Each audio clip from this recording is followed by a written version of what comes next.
Hello friends, আমি দেবজ্যোতি। তো আজকে আমরা করব মিঠুন চক্রবর্তীর আপকামিং সিনেমা শ্রীমান ভার্সেস শ্রীমতী। তো সেটা ট্রেলার ড্রপ করেছে, ট্রেলারটা রিভিউ করতে আমার দেরি হয়ে গেল। গতকাল বিকেলে ট্রেলারটা এসেছিল, আমি যেহেতু বাড়ি ছিলাম না, আমার রিভিউ করা হয়নি। তো ট্রেলারটা আমার কেমন লাগলো দেখুন। আমি এই যে আপকামিং সিনেমাটি আছে সেটি প্রত্যেকটা ক্ষেত্রেই বলেছি, আমরা কিন্তু ভীষণই মিষ্টি, সুইট এবং ভীষণই রুচিশীল কন্টেন্ট পাচ্ছি, এবং ট্রেলারের ক্ষেত্রেও সেই জিনিসটাই মেনটেন করা হয়েছে। আমরা যে জিনিসগুলো পেয়ে এসেছি এটা সেটারই এক্সটেন্ডেড একটা ভার্সন। আমরা এই সিনেমাটা কি জোনের সিনেমা, এটা একটা কমেডি ড্রামা জোনের সিনেমা, এবং এই ট্রেলারের মধ্যে আমরা কিন্তু কমেডি এবং ড্রামা দুটোই কিন্তু ইকুয়াল ওয়েটেজে দেখতে পেয়েছি।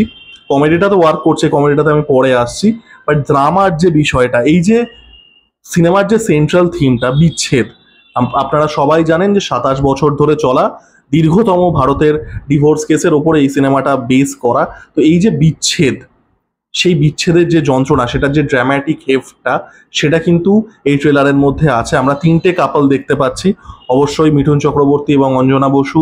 তাদের যে তাদের বয়সকাল, তাদের স্বল্প বয়সে যেটা সত্যম ভট্টাচার্য এবং রোশনি ভট্টাচার্য প্লে করছেন, এবং একটা মডার্ন ডে কাপল যেটা পরমব্রত এবং মধুমিতা আর কি প্লে করছেন। তো তাদের যে সম্পর্কের ডায়নামিক্সটা আছে এবং এই যে বিচ্ছেদের যে ইমোশনাল ওয়েট, সেটা কিন্তু এই ট্রেলারটার মধ্যে আছে। এবং ট্রেলারটা কিন্তু খুব সুন্দরভাবে কমেডি এবং ড্রামা দুটোকে ব্যালেন্স করে, এবং খুব সুন্দরভাবে বাঙালিয়ানা ব্যাপারটাকে আমরা দেখতে পাচ্ছি। এটা আমরা গানের মধ্যেও দেখেছিলাম, ট্রেলারের মধ্যেও কিন্তু এই সিনেমাটা ভীষণভাবে বাঙালি একটা সিনেমা। এবং অবশ্যই দুজন বাঙালি আইকন অঞ্জন দত্ত এবং মিঠুন চক্রবর্তীর মুখোমুখি আসছেন। আমি দুজনের মধ্যে তুলনা করব না। মিঠুন চক্রবর্তী কেরিয়ারের একটা সময় he was the biggest star in Soviet Russia.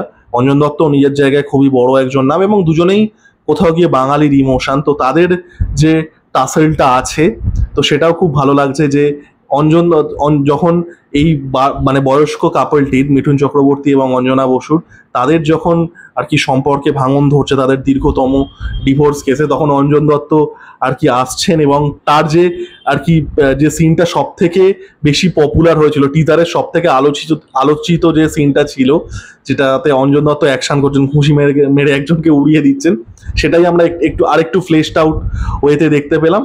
তো ভালো লাগছে প্রত্যেককে। এবং এই যে আর কি টাসেলটা সব থেকে এটাই এই সিনেমাটার হাইলাইট হতে চলেছে, এই টাসেলটা, এবং পারফরমেন্স প্রত্যেকের খুব ভালো।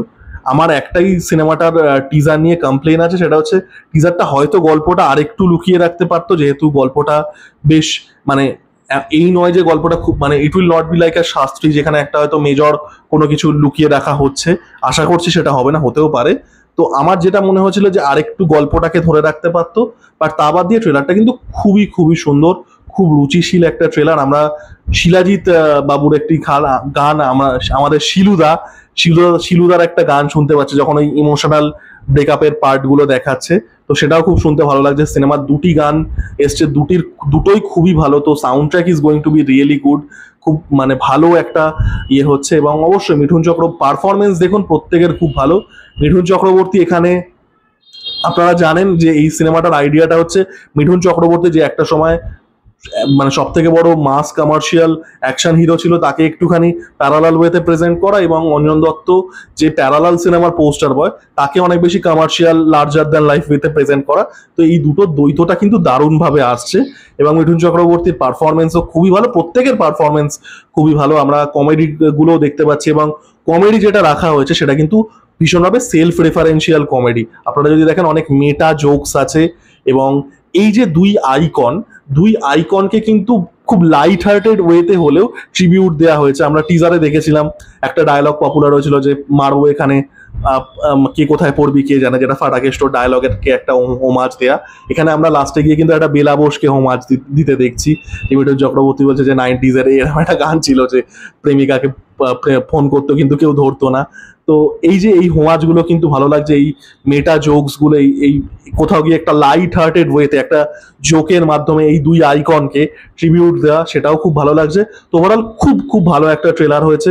দুটো জিনিসই, কমেডি এবং ড্রামা, দুটোই কিন্তু খুব সুন্দর করে ব্যালেন্স করে। একটু হয়তো গল্পটা বেশি দেখিয়ে দিয়েছে, বাট তাহলেও তা বাদ দিয়ে খুব সুন্দর একটা ট্রেলার, একটা সপরিবারে যাওয়ার মতো কিন্তু এই সিনেমাটা হতে চলেছে।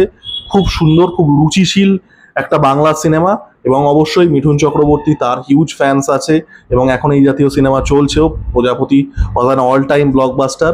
তো আপনাদের ট্রেলারটা কেমন লেগেছে জানাবেন, লাইক, কমেন্ট এবং সাবস্ক্রাইব করে আমার পাশে থাকুন। ধন্যবাদ।